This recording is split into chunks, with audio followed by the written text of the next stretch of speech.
So, you know, you'll be all very surprised that many people look at me and they say, wow, this Indian guy. And I said, yes, maybe I may look Indian, but I'm not Indian. Okay. This Malaysian guy, because you're coming from Malaysia. But I said, I'm not Malaysian. Okay. Then where are you from? You know, you look something, you speak like something, where are you from? So I guess, in our culture or our upbringing, we have been trained, to segmentize people either based on their look or their language or their passport or this. We forgot about the history, especially in the Islamic history. People were named, meaning the name and the surname was based on where they were from. Do you know that? Last time in Islamic civilization, we did not have first name, last name, or surname. There was no surname. There was your sect. Are you a Said? Are you a Sheikh? Right? Then your name, then your father's name, bin or binti, right? And then your place or your profession and your place. Okay. So I guess if we take that logic, right? If we take that logic, my name, right? My name should be Hamid Rasheed Sokoto. Okay. So at heart, I am from Sokoto. And many people, get confused. How is that possible?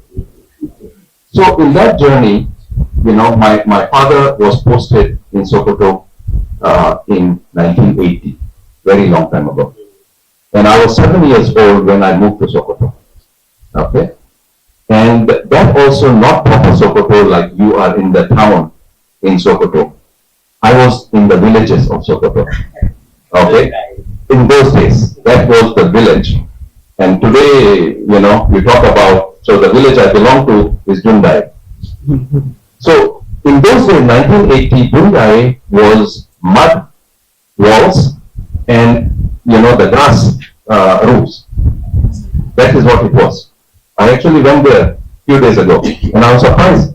You are like a modern city now. Everything is like concrete and with the zinc, right? And your mosque is so modern. Last time the mosque was under the neem tree, just a small circle with tabarma on the floor. There is no mosque. What happened here? So the Imam was so happy that we spent, I don't know how many, 5 or 6 or 7 million, and we built this. Alhamdulillah. So I see the development. Of course, I came once before to Sokoto when I got married. I brought my wife because always she was wondering, where do you belong to? So I said, okay, I take you to my village. So I brought her, we went to Ɗundaye. The Malam Garba was still there. So we came, we put the tabarma on the floor, we all sat down, and he told the whole story to her. Okay? So, yeah, this is the journey of life, right? Where we start from. So a lot of time, especially my fellow students, we think when we're studying and we're going through classes and we're going through courses, we don't see the long-term vision. And we see blurriness, like in the night. When your light shines, you only see to some distance. After that, it looks very dark and uncertain. But this is what the adventure of life is all about. Okay? Exploration. If you watch movies, Indiana Jones, yeah? Exploration. The whole earth, the whole planet Earth belongs to only Allah. And we are His walis there. It is our right to go anywhere we want and do anything we want. Of course, in a halal way. So we should pursue that. Whether it's through education, through profession, through helping people, through guidance, we should pursue that. And we should pursue it not lazily. Pursue that very aggressively. Because we think we have time. We actually have no time. time flies. When I look back, 1980 and today, it's just like yesterday. If somebody gave me a car or a machine today, I think I can go everywhere. Because these are the roads I learned how to drive. So before we left, I already had my license. So I used to drive around.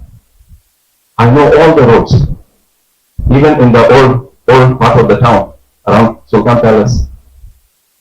So the primary school that I was sent to initially was the Rima Road Secretariat. I don't know whether it still exists there or not. Okay, so that was the primary school I went to. And then after that, I went to Sultan Bello Secondary. Okay. So yes. So all alumni of Sultan Bello. All happy. All happy. Yes. So I went to Sultan Bello, and yes, I did my white. But what I didn't go all the way till Form 5. I wasn't that good of a student for some reason. So my father said, you just come out, you study at home for 1 year, and you go for your O level. And Alhamdulillah, somehow I stayed through. So I finished earlier than all my other batchmates, and I joined Usman Dampodio. So I did matriculation initially, and I specialized into sciences, and I was admitted in faculty of chemistry. Okay. So I did applied chemistry and microbiology. That was my area. But unfortunately, during that study, I didn't finish. My father was transferred. So midway, I left Usman Dampodio and we moved to Malaysia. Okay, and that was in 1990. So 34 years from now. And in Malaysia, surprisingly, people in Malaysia very advanced. But I found when I joined the university in Malaysia that the education level was very low and non-competitive and very basic, in those days. So I was not happy. I did 1 year, 2 years, I was not happy in Malaysia in the universities.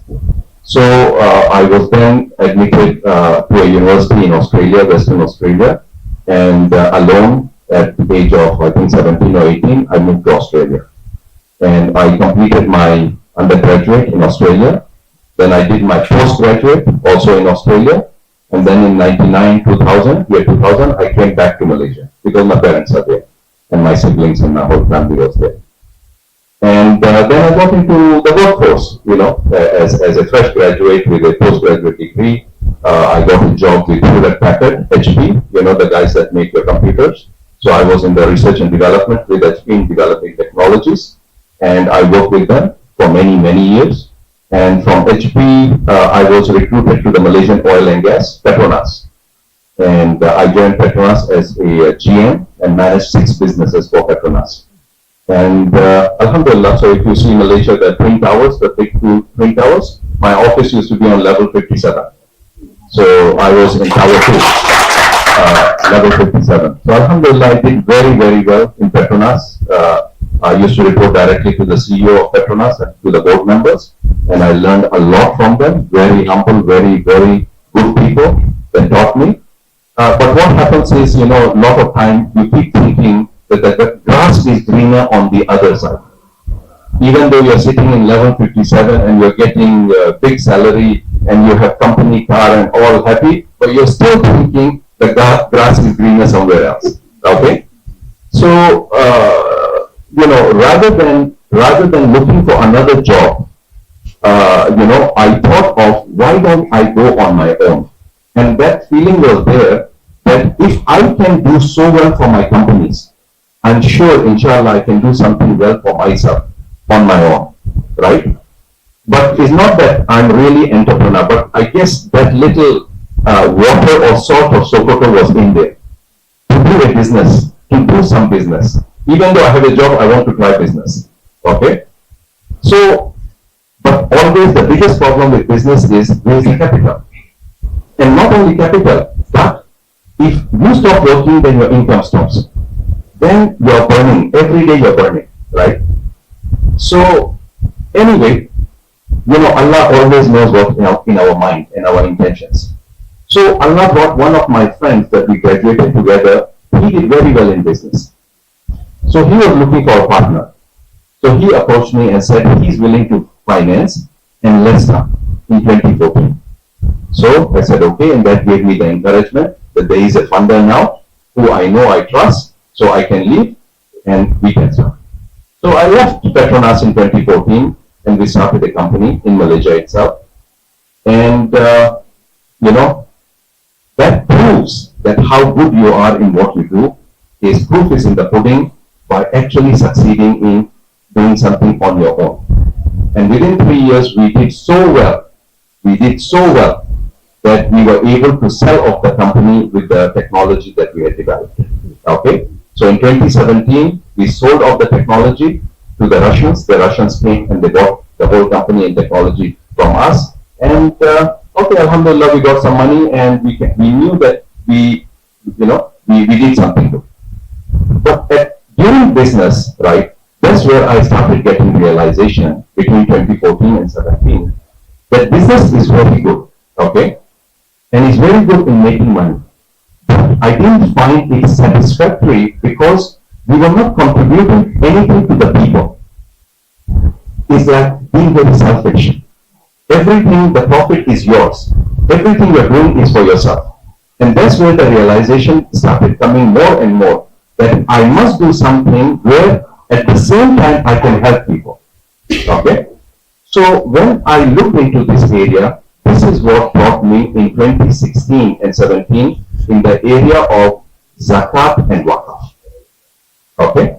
Of course, also with the help of my father, the late Professor Dr. Said Khalid Rasheed, who was the Dean of Law, Usman Damporio, and his specialization was Muslim law, Sharia, and Waqaf law. So if you look at the Waqaf law, whether in Nigeria or Malaysia, India, South Africa, Kenya, many countries around the world, Saudi Arabia, it is his contributions. The creation of Waqaf law in most OIC countries are adopted from his research works since 1974. So he has published 18 textbooks on Muslim law and Waqaf laws and administration, and hundreds of journal papers have been published under his name. So I guess with that guidance, and again look at it, what Allah, prepares and plans, that I got a chance to work with my father. Rarely, a son gets chance to work with his father, or father gets chance to work with the son, right?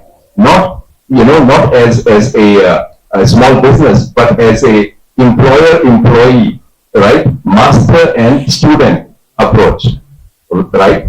So I got chance to start working with him in 2017, where I set up the company that focused on developing technologies for Waqaf. That was the focus. We developed technologies for Waqaf on the models that were developed by Prof. Khalid Rashid, because he was the champion of Waqaf. He understood what the Waqaf issues are globally. He understood what would succeed if we develop. And we took those ideas and developed them in systems, right? And then deployed those systems. Initially, we started with Malaysia, Singapore, Hong Kong, Abu Dhabi, and then it spread like wildfire to 14 countries. And since then, in many other countries, okay? Those models have been used. So, Alhamdulillah, that is part of the journey, right? What you learn. And in that journey, since 2017, and I guess that journey continues, the more and more I saw that we contribute to the society, the more I saw that we succeeded. Okay? The success came from helping others.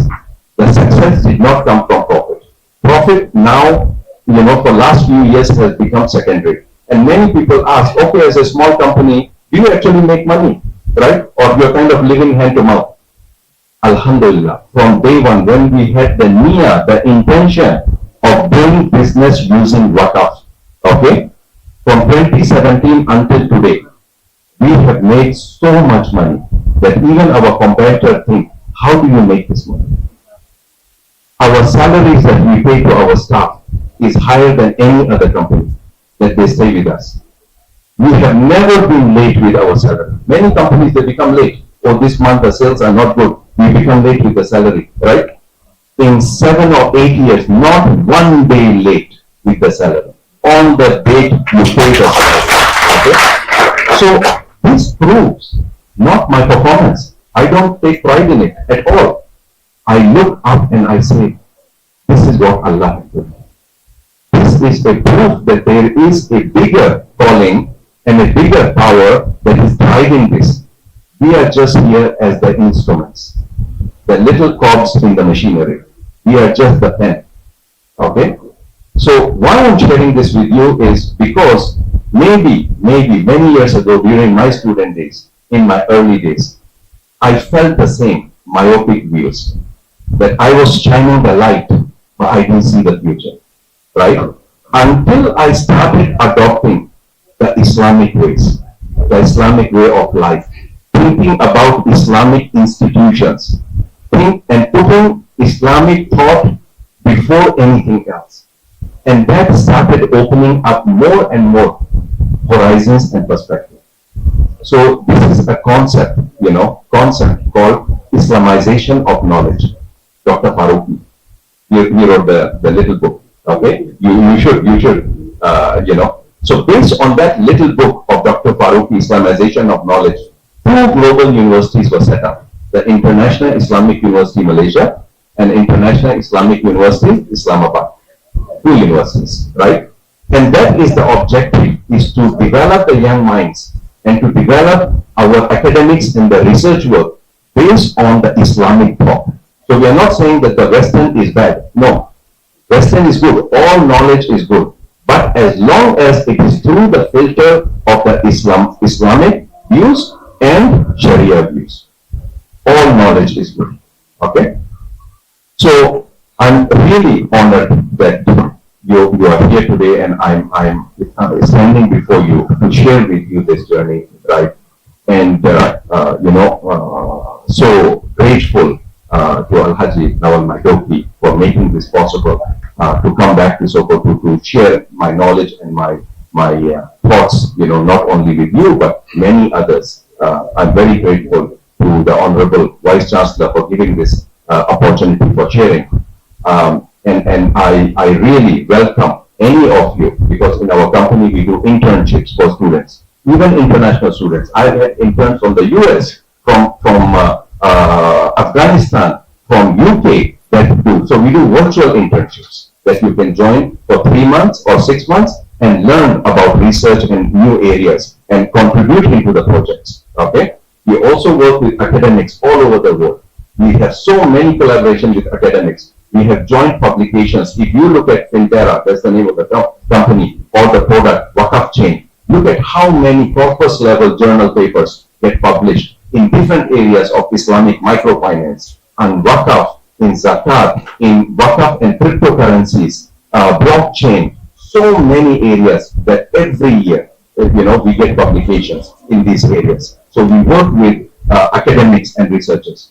Also, we do online trainings, online forums that we can conduct for the students, for the academics, to bring them up into the right areas that are being discussed and debated globally in different forums. Okay?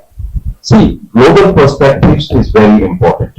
Being in Sokoto, being in Nigeria is very good. But we live in a globalized world, right? So global perspectives, global views are very, very important.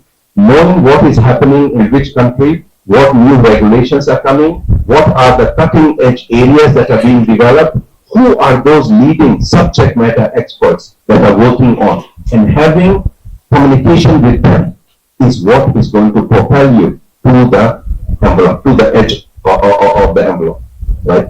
So this is very, very important.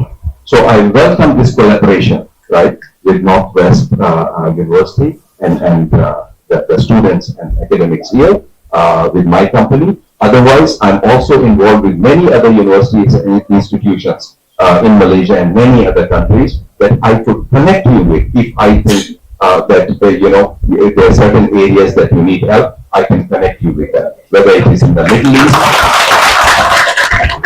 India, Pakistan, or Southeast Asia. So we work with many, many countries. Okay. So maybe I have said a lot. If there's some very specific things you want to ask me in terms of questions, more than happy. I know one burning question on everybody's mind right now would be, does Hamid speak Hausa? Nadia Hausa, okay, is just the speaking has become back, okay, but I understand 80-90% I understand still, okay. So thank you very much for your patience. Thank you.